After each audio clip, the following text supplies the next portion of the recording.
علیکم دوستو، ہیں کہ یہ ایسا کیوں نہیں ہوتا کہ صرف فرض پڑھتے چلے جاتے ہیں، ہم تو پڑھتے رہتے ہیں اور دوسرے بہت سے ایسے لوگ ہوتے ہیں تو جس صرف فرائض پڑھ کے چلے جاتے ہیں۔ تو ہم جواب میں یہ کہتے ہیں کہ آپ کسی کو نہ طنز کریں نہ کسی پہ تنقید کریں، ہر ایک کا اپنا اپنا طریقہ کار ہو سکتا ہے، لیکن ہم تو نبی کریم صلی اللہ علیہ وسلم کی شریعت پر عامل ہیں۔ ہم دیکھتے ہیں کہ نبی کریم صلی اللہ علیہ وسلم نے کیا کیا، حتی الامکان کوشش کرتے ہیں کہ اس طریقے کو اپنائیں، کیونکہ ہم جانتے ہیں کہ وہ اللہ تعالیٰ کا تعلیم کردہ طریقہ تھا، اور اگر ہم اس کو اختیار کریں گے تو چونکہ وہ ہمارے نبی کریم صلی اللہ علیہ وسلم کا عمل مبارکہ رہا ہے تو ہمارے لیے باعث بلندی درجات ہوگا، اور اللہ تعالیٰ ہمیں انشاءاللہ ان کی برکت سے درجہ قرب عطا فرمائے گا۔ اب کوئی کتنا درجہ حاصل کرتا ہے یہ اللہ ہی بہتر جانتا ہے، لیکن بہرحال باعث برکت ہے ہمارے یہاں۔ جو آپ کا کہنا ہے کہ فرائض پر صرف کچھ لوگوں کی توجہ اور جو باقی چیزوں پر نہیں ہے، اس کی وجہ یا تو دو چیزیں ہو سکتی ہیں، یا کم علمی ہے، اور یا پھر یہ ہے کہ جی اپنا مزاج ایسا ہے کہ اس کے اندر ان چیزوں کی اہمیت نہیں ہے۔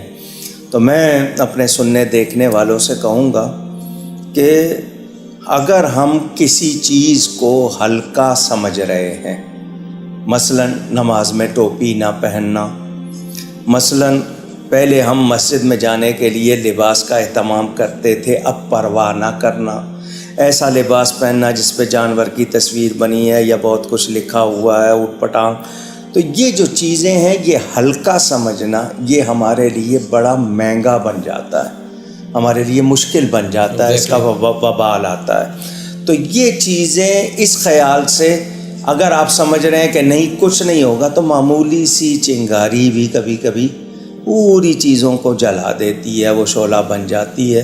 تو دین کی باتوں کو ہلکا نہیں سمجھنا چاہیے، اور جو چیزیں لازمی ہیں، اب میں مثال دوں کہ سیدنا غوث اعظم 40 سال عشاء کے وضو سے فجر کی نماز پڑھ رہے ہیں، اور میں سنتیں بھی نہیں پڑھ رہا ہوں، اور میں سن رہا ہوں حضرت سیدنا امام زین العابدین رضی اللہ تعالیٰ عنہ روزانہ 1000 نفل پڑھتے ہیں، میں فرض بھی نہیں پورے پڑھ رہا ہوں، سنت مؤکدہ بھی نہیں پڑھ رہا ہوں۔ تو میں پھر یہ سمجھوں وہ اتنی پاکیزہ ہستیاں جن کے بارے میں شبہ نہیں ہے کہ وہ مقبول نہیں ہے، ایسی بات نہیں، وہ اللہ کے پیارے ہیں، محفوظ ہیں، ولی ہیں، وہ اہتمام کریں اور میں گناہ گار ہو کے نہ کروں۔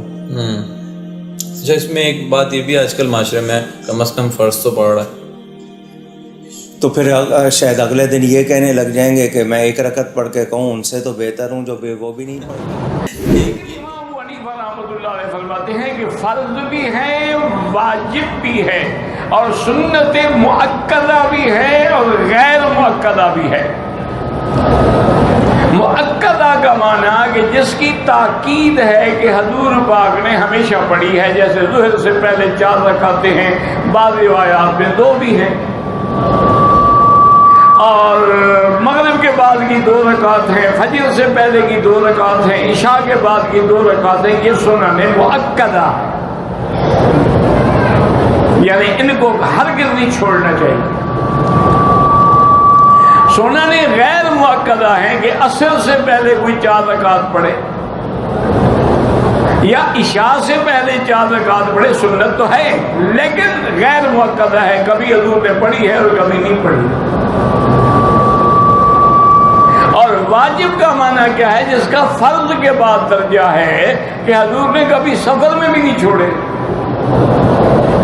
تو وہ واجب کہلا گیا۔ اور نفل کیا ہے؟ وہ عبادت پر اللہ نے جو خود آپ کو زیادتی کا حکم دے دیا ہے کہ ومن تطوع خیرا، جو نفلی عبادت زیادہ کرے گا اس کے لیے بہتری ہے۔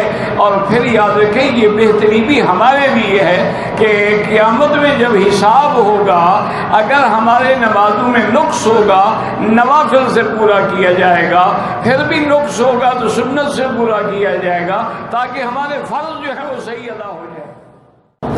صرف فرض نماز پڑھنا ٹھیک ہے، اگر کوئی شخص سنت مؤکدہ اور غیر مؤکدہ اور نوافل چھوڑ کر صرف فرض اور واجب ہی ادا کرتا ہے تو کیا اسے گناہ ہوگا اور آخرت میں حساب ہوگا یا نہیں؟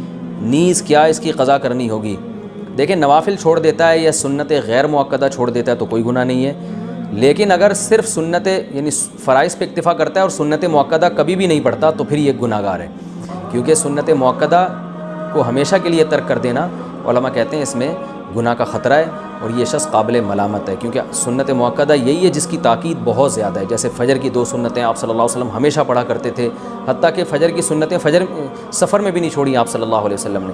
تو باقی سنتوں کا بھی جو مؤکدہ ہیں ان کا اہتمام ضروری ہے.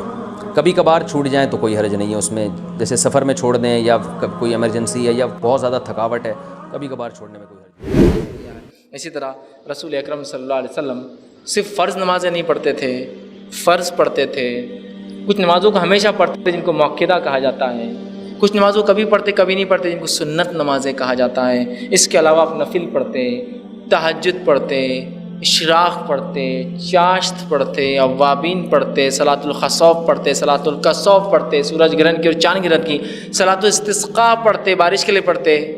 ٹھیک ہے، اسی طرح جو ہے صلاۃ الاستخارہ مطلب استخارہ کے لیے آپ نماز پڑھتے ہیں، اور کئی نمازوں کا تذکرہ آتا ہے آپ نفل پڑھتے ہیں. تو اندازہ لگائیے اللہ کے رسول کتنی نمازیں فرض کے علاوہ 5 فرض کے علاوہ یہ نمازیں جو آپ پڑھتے تھے. اور ہمارا حال تو یہ کہ یہ 5 ہی نہیں ہو رہی ہم سے، تو باقی کا بول کے اور کر کے کیا فائدہ.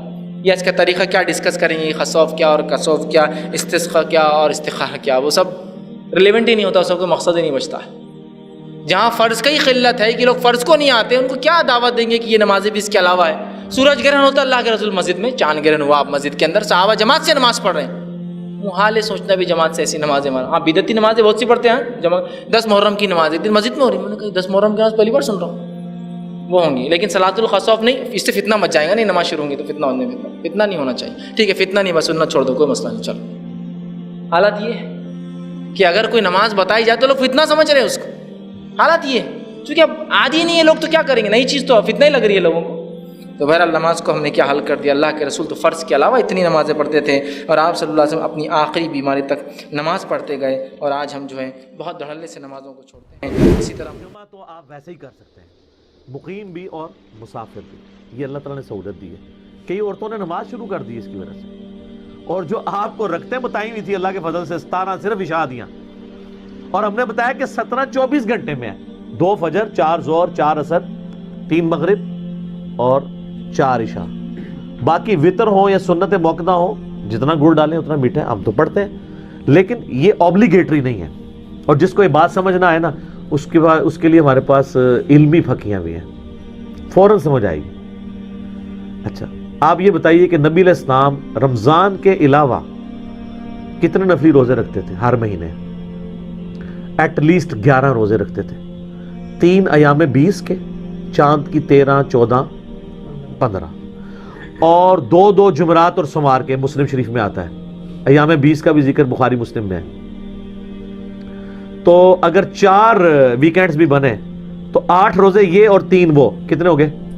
11. تو یہ بتائیے کہ جتنے عاشقان رسول ہیں جو لوگوں کو سنت موقدہ پڑھانے کے اوپر تلے ہوئے ہیں، یہ مہینے میں کتنے روزے رکھتے ہیں؟ تو آپ کو پتہ کیا کہیں گے؟ وہ کہیں گے یہ فرض تو نہیں ہے نا، فرض تو صرف رمضان کے ہیں.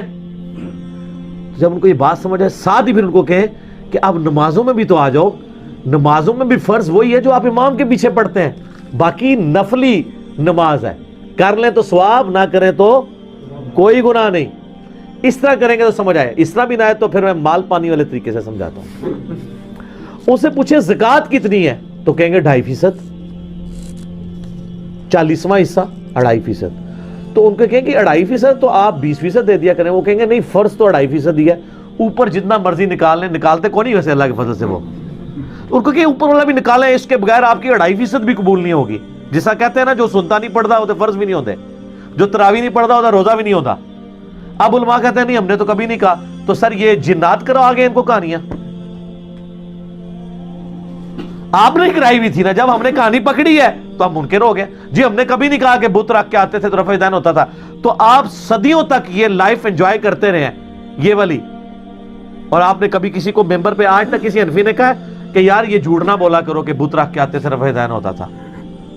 کیوں؟ وہ ایک ٹکٹ میں 2 مزے کر رہے ہیں. وہ چاہ رہے ہیں یہی چیز چلتی رہے، کہانی چلتی رہے.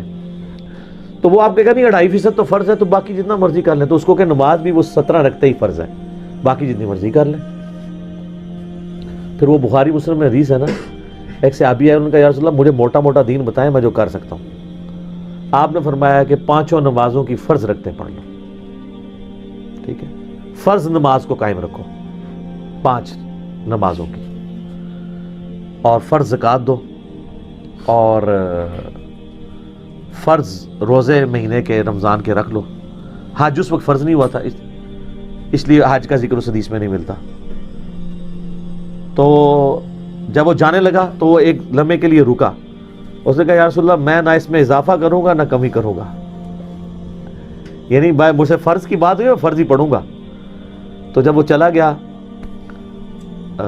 رخ بدل کے پیٹ کر کے, آپ ہوتے تو الٹے قدم جاتے ہیں نا, کیونکہ آپ کو تو مزاروں سے الٹے قدم آپ نکلتے ہیں. تو نبی علیہ السلام فرمایا جس نے کسی جنتی کو دیکھنا ہے اس شخص کو دیکھ.